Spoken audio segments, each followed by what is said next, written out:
मोनसे गोजोनथाव खौरां गुरुदेव कालीचरण ब्रह्म एकाडेमी काजिगावआव गाव गावनि गथ'खौ सोलोंथाइ लाहोनो गोसो गुदुं बिथांमोननि थाखाय मोनसे मोजां खौरां। क'क्राझार जिल्लानि सिङाव थानाय गुरुदेव कालीचरण ब्रह्म एकाडेमी काजिगावआव गोदानै मुं थिसननाया जागायबाय।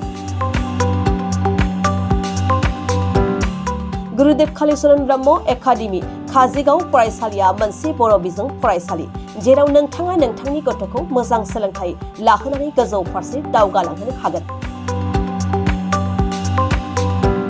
गुरुदेव कालीचरण ब्रह्म एकाडेमी काजिगावआव फैगौ 23 जानुवारिनिफ्राय पान्डुलिपि बिलाइनाया जागायगोन आरो मुं थिसननाया फैगौ फेब्रुवारि दाननि 2 अक्ट'निफ्राय जागायगोन।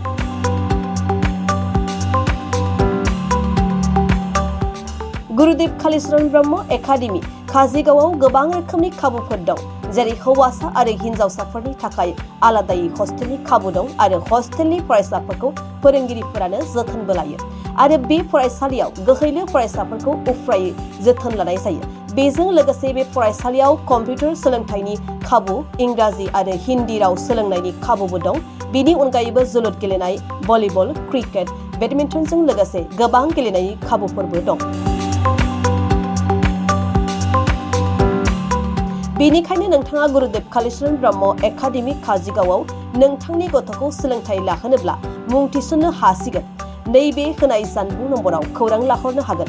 9957951216 9613400625 नङाब्ला 8638520653।